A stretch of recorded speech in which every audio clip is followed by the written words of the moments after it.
Pac-Man! Did you really expect me to give you a synopsis for this? It's Pac-Man. It's a charming arcade game about a jawbreaker eating opioids and fruit while avoiding the hallucinations and demons that haunt him inside a void of sadness and depression. It's a very relatable game, I tell ya. But why am I doing a video about this? Pac-Man, at the time of this video, just turned 40 years old the other day. Don't worry, I got my existential crisis out of the way before recording. Now there are a lot of games I could be talking about around this time, like the Pac-Man World Series, but those are 3 games that I don't really have a lot of time to talk about. But I can also talk about the Super Nintendo games like Pac-Man 2. Sorry about that.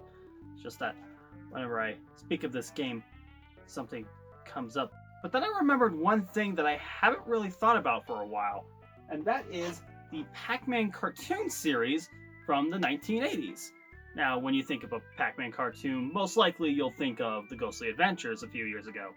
But Hanna-Barbera kind of beat them to it 35 years earlier. So let's start with a bit of history. Hanna-Barbera was founded in 1957 by William Hanna and Joseph Barbera. They made some of the most iconic characters such as Huckleberry Hound, the Flintstones, the Jetsons, Yogi Bear, Tom and Jerry, and most famously, Scooby-Doo. The company saw massive success, allowing them to take control of 80% of children's programming. Yes, 80%. That is insane. Come the 1980s, however, their talents started to dwindle. They lost their grip on the industry, despite pushing on to create shows like The Smurfs, The Gary Coleman Show, Richie Rich, and the subject of today's video, Pac-Man. This was the first video game to television adaptation, back in 1982, well before Super Mario, well before Mega Man, well before a series of sorts called the Supercade. We'll put that on the list of might watch. But was Hanna-Barbera the best studio to create a Pac-Man cartoon series? HB was certainly famous for its cheap-to-make animation style. Hell, that's why they were able to create so many shows in those 30 years. However, that meant that most shows kinda suffered and didn't get a lot of attention. But considering that this was the first video game adaptation, they had to have made it a standout product, right? Right?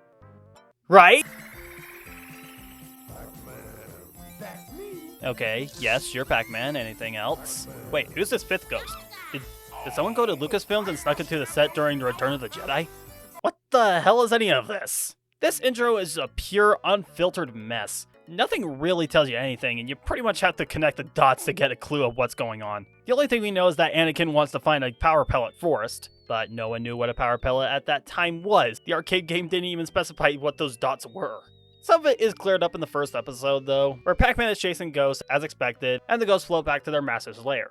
This Darth Vader lookalike is Mesmeron, and I gotta say, he does absolutely nothing in this series. I mean, he gives devices for the ghosts, but honestly, why doesn't he use them himself? In the first episode, he even walks over to the Pac Village and does this multiple times during the series. He has magic powers and he's the size of a freaking mountain. You can demolish anything in your way, dude. Just crush Pac-Man and find the damn forest yourself. The fact he has this much power and does nothing makes this guy one of the most underutilized villains I've ever seen. You can seriously take this guy out and nothing would change, seriously. The ghosts can have their entire closet all to themselves, and you can give the mechanic role to any of the other ghosts. He's not even around for a lot of the episodes anyway, aside from a name drop every now and then. So why bother having him as the main villain at all? While on the subject of characters though, the main cast are super cookie cutter in terms of personality. I could basically tell you that Pac-Man and Miss Pac-Man are basically Fred and Velma from the Flintstones. They have a baby named Pac-Baby, yeah, that's their name, and that's all they really are. Chomp Chomp and Sourpuss are the typical dog and cat stereotypes, though they are interesting thanks to them being voiced by Megatron and Optimus Prime respectively. I'm not joking. Frank Welker and Peter Cullen voice characters that hardly speak. It's freaking weird. Much so when you realize that the antagonist, Cat, is basically voiced by the morally strong robot. I can tell you right now, that's just odd. And finally, the ghosts. Now let me get this out of the way. Sue is not made up for the show. She was actually Clyde's replacement in Miss Pac-Man, though why they changed her color to blue is all sorts of confusing and wrong. Which explains why she and Clyde are identical in personality. In fact, Sue is Clyde's second hand, apparently. Both are the smarmy, overbearing leaders, which you'd think Blinky would be since he was the smart ghost in the game. Actually, Blinky is the coward in this show, which I thought Inky would fill that role since he is called Bashful in the game. Though he is actually an idiot, which, wasn't that Clyde and Sue? They just did whatever the hell they wanted to do. Feigned ignorance? Oh, okay, that makes sense. At least Pinky makes sense as an ambusher, with his ability to shapeshift and grow in size. Apparently that's what they got out of it? but I gotta say, he certainly ain't speedy. He seems to be as fast as everyone else in the show. Again, all of them are pretty cookie cutter, but even the more sterile characters can be interesting if you have a good plot. So with that said, let's just talk about some episodes. Though the story for most of the episodes is Pac-Man and his family getting ambushed by the Ghost, who are called Ghost Monsters in the show. Can't tell you why, it sounds kinda stupid. Kinda like if they made a character called the Ghost with Sorry about that. And it all ends with the Ghost failing and Mesmeron screaming at them. Sometimes it happens twice in an episode, and it's kind of obnoxious. However, there are some standout episodes, and plenty of the show has enough animation errors to make it all so much more entertaining. So I got a list of episodes I want to discuss, and I'll talk in detail of the more interesting episodes. I guess the first episode to talk about would be the first one. But there really isn't much here. The president gets abducted, we learn about Pinky's ability to change size, and we know that Mesmeron can be chomped, as well as other Pac people just having the ability to chomp. Why do we have Pac-Man again? The next two episodes don't really have a lot to talk about either. The second is a typical picnic episode, even though those aren't burgers, and I'll tell you this, the ghosts are making barbecued Pac-Man cake. They look just like Pac-Man. Okay, first off, no they don't. I get what they were going for, obviously, but they don't. Second, as far as I'm aware, you cannot grill pancakes. Maybe you can grill, like, frozen pancakes or something, but you want to know what I think those are? They eat Pac people, and those look like Pac people, but they look a little too small to be Pac people, so I'm gonna say those are fetuses. Those are freaking Pac fetuses. That would explain why they look like Pac-Man without looking like Pac-Man, and why they would questionably call them pancakes. Okay, yeah, we don't know what the fetus of a Pac person would look like, but I'm pretty sure it would look like this, so it's gotta be a frickin' fetus. And the third episode involves an earthquake machine. We ain't got all day, Inky. Ooh! hey, cut that out! Oh, that tickles. Anyway... Pac Baby Panic. It starts with Pac-Man bringing a bag of super-powered power pellet seeds. Not sure what makes them super-powered compared to the other power pellets, or maybe that's what they are now. He has a bag under their bed for some reason, instead of keeping them at the hidden power pellet forest. And look at that, the ghosts break in and steal the power pellet seeds, and actually chomp Pac-Man. No kidding, when I actually saw that as a kid, that freaking terrified me. Quick, Packy, eat some of these. Oh, Packy's breakfast of champions. And that pun should have removed all of that fear. Oh lord, the puns. So many Pac puns. I skipped a couple of episodes and the only things worth note were freaking puns. Oh right, breakfast of champions. Ugh. That not only gets Pac-Man back on his feet, but it also makes him grow chest hair. Never, ever, ever should we ever see Pac-Man with hair of any kind. Anyway, he eats the ghost as usual, but they get away with the seeds of Pac Baby as well. Mesmeron has the idea to use Pac Baby as a ransom for, you guessed it, the location of the power pellet forest. Even though you have the seeds to make your own forest, but of course the baby makes a mess of the castle and eats the power pellets thanks to Inky's idiocy. Get back the baby and end the episode. Thank Lord. How many episodes? Shoot. Well, I could certainly get 4 episodes out of the way easily, as they introduce 2, kinda, recurring characters. First you have Here's Super Pac.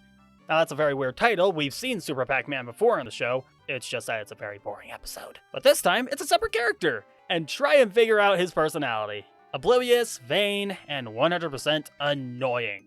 And he also destroys Pac-Land after eating the ghost like a lunatic. I really hate this guy, and he even comes back 2 episodes later, after an episode introducing yet another character, PJ. PJ is just as annoying. He's the relative who drops out of college and moves in without contributing to society. And he appears again 2 episodes later. Yes, one 30-minute segment consists of Super Pac-Man and PJ, while the next segment of episodes involves the same characters in the same order.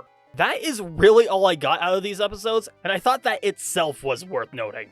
Also, it doesn't help that those are the only appearances of Super Pac in the entire show, and PJ appears in one more episode, which I didn't even bother watching. And the last pair of episodes I'm willing to talk about are Chomp Out at the OK Corral. I hear that aloud and I immediately think of OKKO. And Once Upon a Chomp. First of all, an episode on the Wild West should not be boring. It's the freaking Wild West, with guns, cowboys, possibly robots, and high-tense music. This show makes the Wild West boring. They go on a weekend outing in the desert, but they get stranded because they have low fuel in their car, with them going over to explore a ghost town. And no, there are no ghosts in this town. They freaking missed out on a cliche that would be too perfect for this series. But no, we go in, look at boring shit, and then we see the ghost with yet another character that I want to choke to death. This is Dinky, the ghost's nephew, and he only appears in 2 episodes.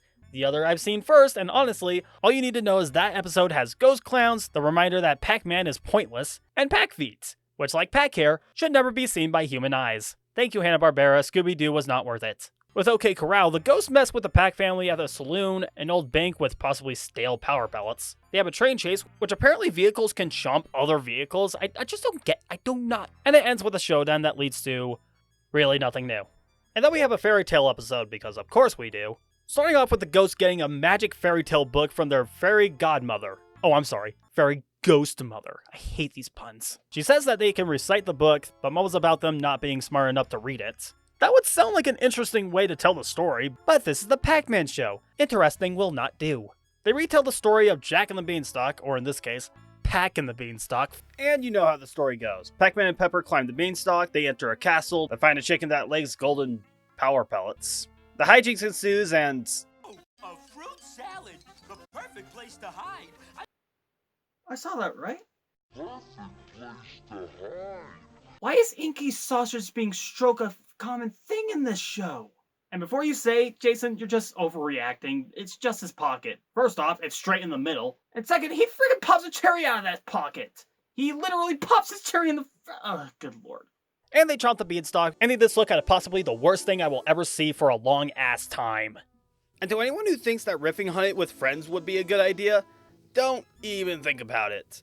I had some friends accompany me for a few hours, and I gotta be honest, it felt more like torture than just watching the episodes myself. All we got out of it was Clyde getting off of Inky's schlong, Sourpuss getting deviant-arted, and wondering why Pac-Man is so worthless. No, I'm not just talking about the character, I'm talking about the show in general. You know, for the first video game adaptation, yeah, it's kind of shit. There was really no reason for Hanna-Barbera to put so much effort into a TV show based on a video game that barely had any source material put into it. You only had 5 characters in a blank void. What were you gonna do? And again, with Hanna-Barbera not being the best when it came to its animation at the time, you can kind of see why they didn't care. It's Pac-Man, a Pac-Man television series in 1982. There was no expectations going into it. And now I see why video game adaptations get a bad rap. It's very hard to make a movie or a TV show out of nothing, no matter what Seinfeld says. And unlike the arcade game where I'd go play it over and over again, I'm never gonna touch this TV show ever again. It was a complete waste of my time. It would be a complete waste of your time if you even bothered watching it. So anyone in the mood for Pac-Man?